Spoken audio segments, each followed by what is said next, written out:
when she looks. I know the girl. Hello Kathden fans! So main items natin mga kasembreros ha. Ang parehong bahay ng Kathden ay nasa Makati lang, no?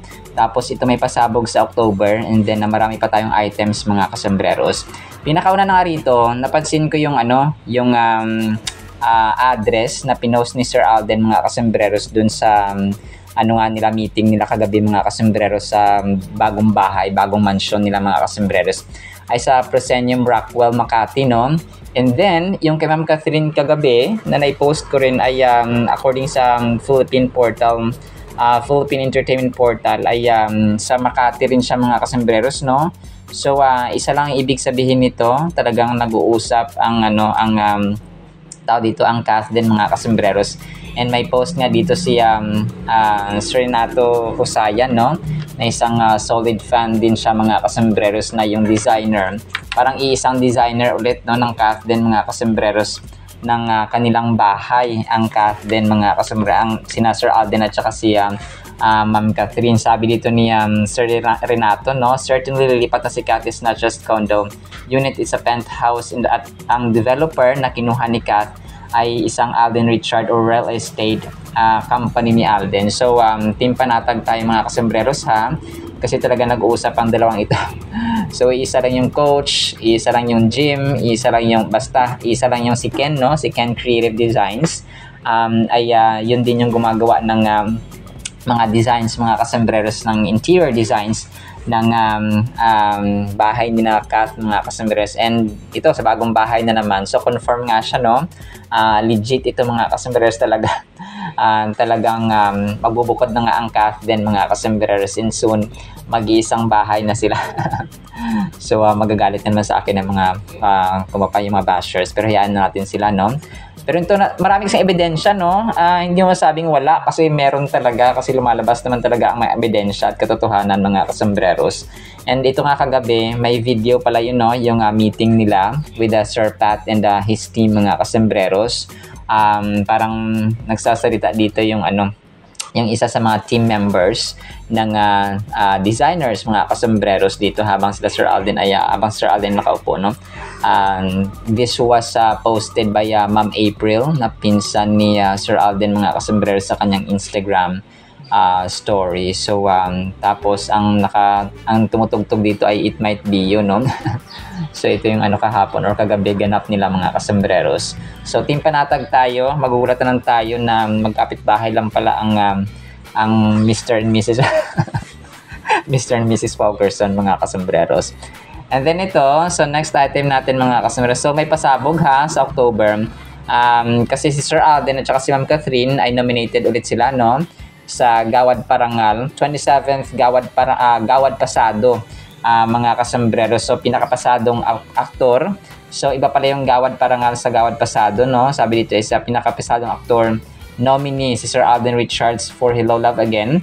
And then si Ma'am Catherine naman ay parang sa Hello Love Again pinakapasadong actress naman mga kasembreros. So parang ang Gawad Parangal at saka yung ay isa lang pala mga kasembreros, no.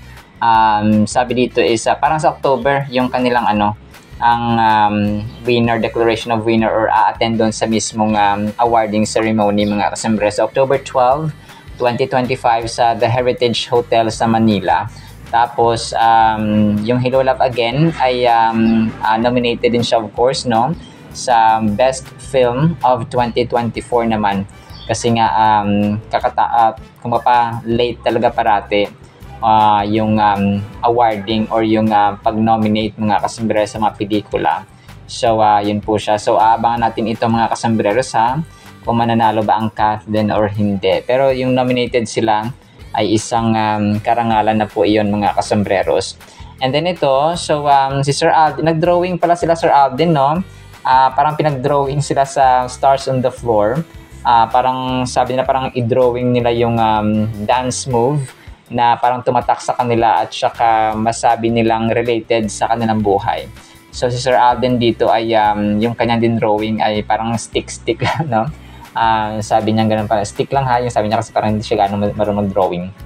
So And then parang na-mention na dito yung doggy na sayaw mga kasus, kasi parang yun yung pinakaunang sayaw na nagturo sa generation na ito ng parang repetitive, ulit-ulit na dance moves pero nakakaaliw siyang sayawin. So ganon mga kasambreros. And then part din ng kanyang Instagram story si Baby Avi, no? Parang may medal si Baby Awiwi. Sabi niya dito si Awiwi. Tapos yung mga medals mga kasambreros. So hindi ko lang kung tong medal na ito ay parang medal niya sa bike or talagang sa kanya ito mga kasambreros, no?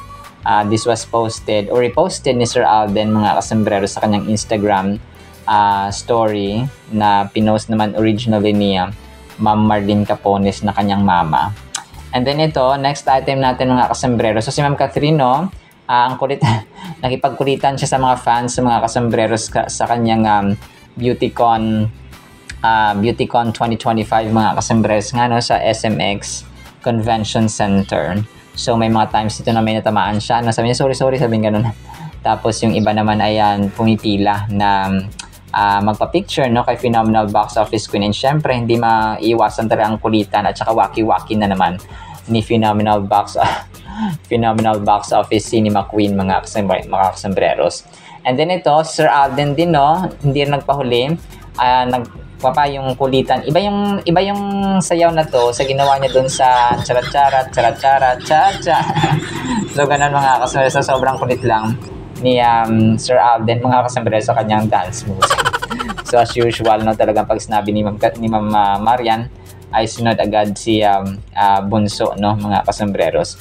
And then ito, so pinost ng isang admin, no, dito ko nalaman na bago pala naging biker or siklista si Sir Alden ay climber siya dati or mahilig siya sa hiking kasama sina Ma'am Bea Benene at saka si Sir Christopher Martin, no? So magkakasama pala sila dati mga kasambreros. So dito ko lang nalaman din na yun pala. So may dati ay hiking pero medyo ano siya, no? Medyo magpe-prepare ka lang talaga ng matindi sa hiking or sa mountain climbing. Kasi kailangan marami kang gamit and so on mga kasambreros. And then ito, so may pitik, no? Yung kanyang picture mga kasambreros ay pinost ng isang taga-pitik, no, na nagbabike siya mga kasambreros. So kuha ito kahapon or nung nakarang araw, pero kahapon lang kasi siya pinost mga kasambreros. And then ito, next item natin mga kasambreros, ang Ribisco, no, ay nagpost din ng kanilang bagong teaser photo. Ang morning pa sobra, maraming malulufit malulufit mga kasambreros. So yun ang kanyang caption dito mga kasambreros. Tapos yung si Ma'am Catherine, so marami pa siyang dito, no, kahapon yung parang ganap. And then may natutuwang nanay dito, no, nag-fangirling din si nanay kay Ma'am Catherine mga kasambreros.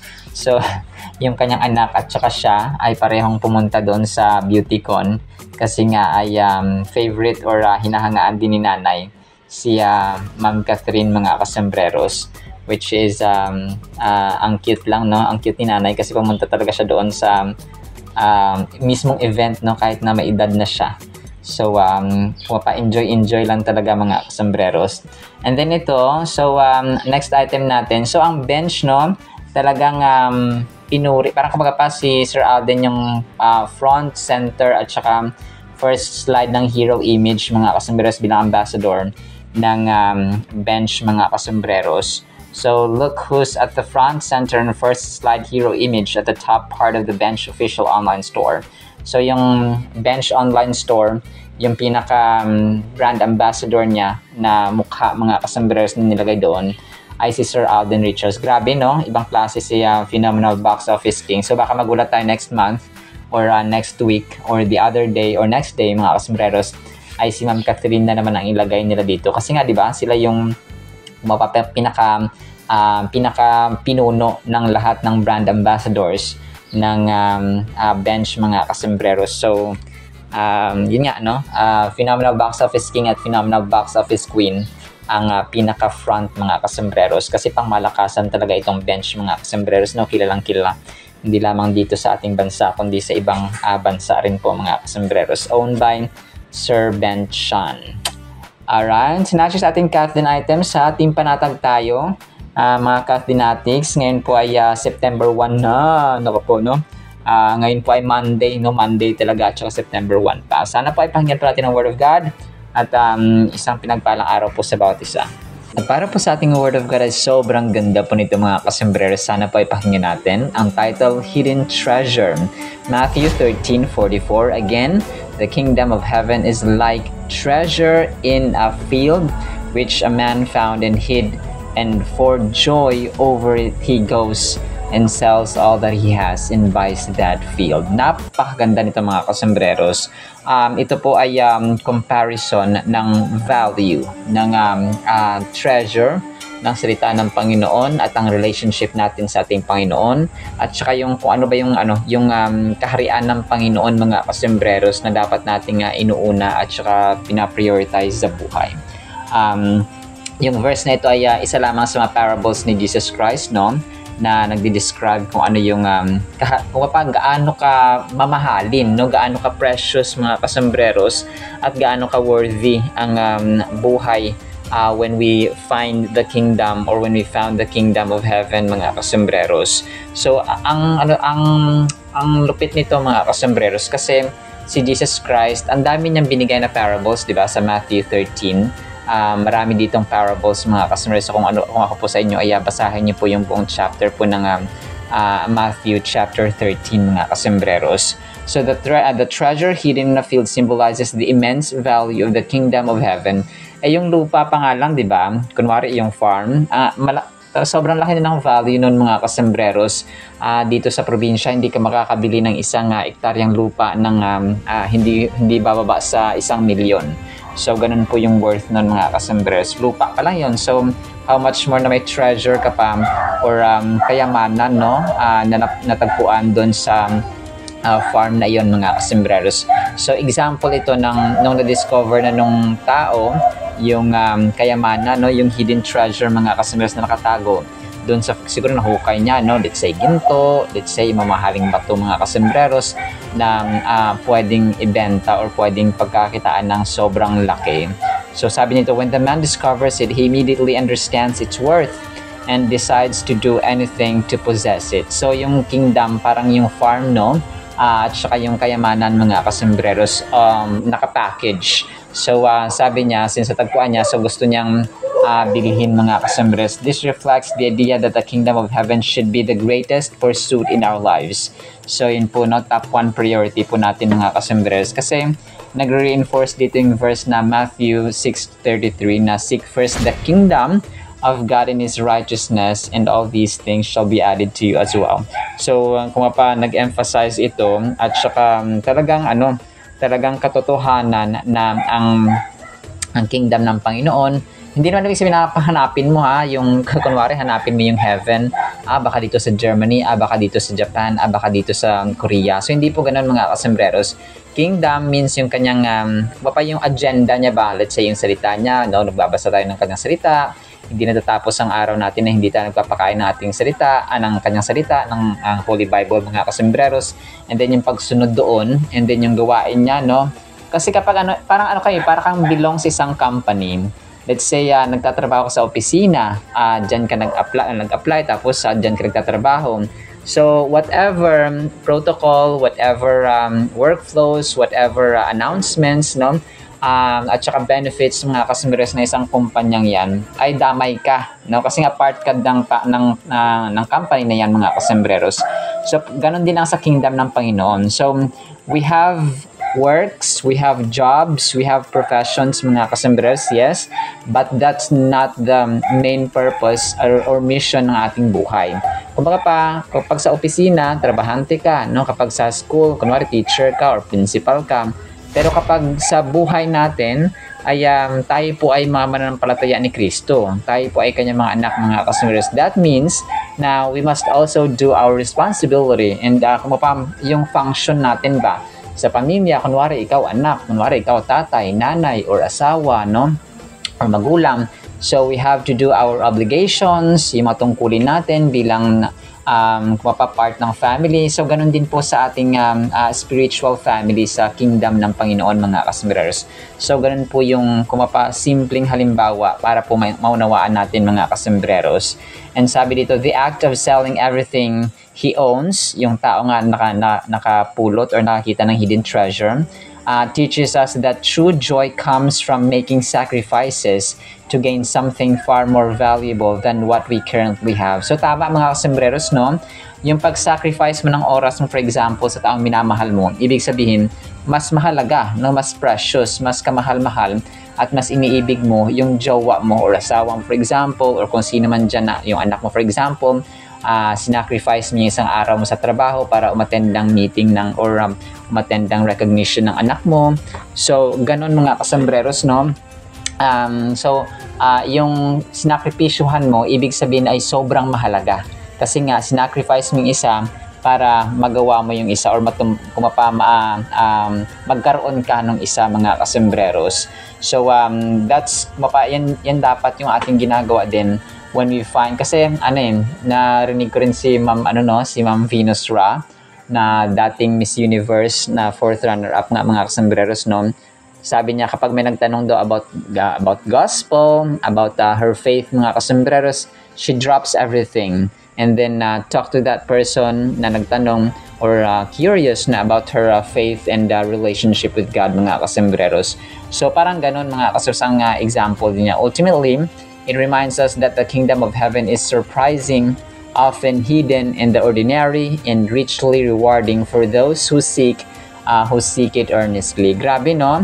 Napakaganda nito, mga kasombreros. Ibig sabihin po ay kapag tayo po ay naghahanap, minsan nasa simpleng lugar, no? Nasa simpleng situation, nasa simpleng moment, nasa simpleng area lang siya makita, mga kasombreros. And para sa atin, minsan sa ating kwarto, when we find solace in the peaceful place, and then nakakapag-devotion tayo, nakapagbasa ng salita ng Panginoon, ganun, nakapag-pray tayo, and so on. To gain the fullness of what God offers through His kingdom, we need to actively seek it. So, talaga siya, no?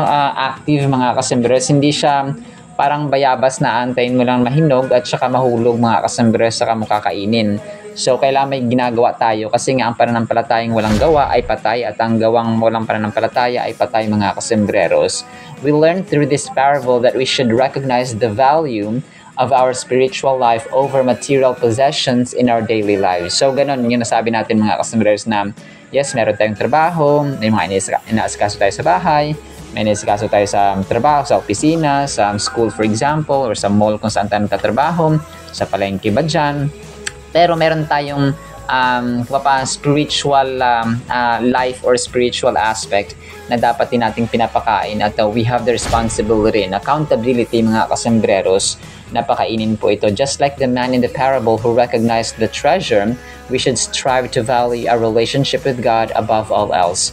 So ganun. Kung kaya sinet na ni Lord kung sinamarize niya na sa dalawang greatest commandments na love the Lord your God with all your heart, mind, soul, and strength. Ibig sabihin, siya yung top priority. Siya yung number one. And then pangalawa, love your neighbor as you love yourself. So yung neighbor niyan, may it be our family, our office co-workers, yung ating mga nakakasalamuha sa araw-araw. So ganun, mga kasombreros, hindi niya inuna na mahalin mo ang tao ng buong puso, lakas, kaluluwa at isipan. Hindi po, no? Kung kaya, dapat naiintindihan na natin na it will change our behavior, it will change the way we speak, it will change our schedule, it will transform our mindset and belief, mga kasombreros, in general. Kapag tayo po ay mas pinahalaga natin yung kingdom ng Panginoon. Kung meron tayong trabaho, mas priority natin yung ating asawa, yung ating pamilya. Kasi family, parang ganun siya, mga kasombreros. But more than that, of course, no, kagaya ng sinasabi ng Panginoon sa kanyang salita, na mas uunahin natin. Kasi for our benefit din natin yun, mga kasombreros, sa ating advantage at saka benefit din yun. Kapag inuuna natin ang Panginoon, di ba, mas lalo tayong mahalin ng Panginoon. So, mas marami tayong love na nakaimbak sa ating puso. So, yung love na yun, magagamit din natin yun sa pagmamahal sa ating anak, sa asawa, sa kaibigan, sa magulang and so on mga kasombrero. So isipin natin na kapag pinaprioritize natin ang salita ng Panginoon at ang kanyang kingdom, ang kanyang kaharian, ay tayo rin po yung nakaka-benefit ng mas marami at mas higit mga kasombrero. Di ba? Saan ka pa? Para kang nagpa-andar lang ng gripo tapos hayaan mo lang mapuno yung isang batsa or ang isang swimming pool mga kasombrero. And every time na pag nawalan ka ng tubig, ay pwede kang sumalok doon at magamit sa iyong pang-araw-araw na pamumuhay. So it's for our own advantage kapag tayo po ay pinaprioritize natin ang Panginoon at ang kanyang kaharian. Di ba? The best mga kasombrero, no? Ang ganda nito talaga. So, for the meantime, no, yan lamang po sa ating Word of God. Nawa po ipagpalain po tayo ng pag-ibig, pananampalataya, pag-asa, and a sense of priority sa ating Panginoon at ang kanyang kaharian. In Jesus' mighty name we pray. Amen and amen. See you sa next segment mga surasen pa. Alam po. I love you.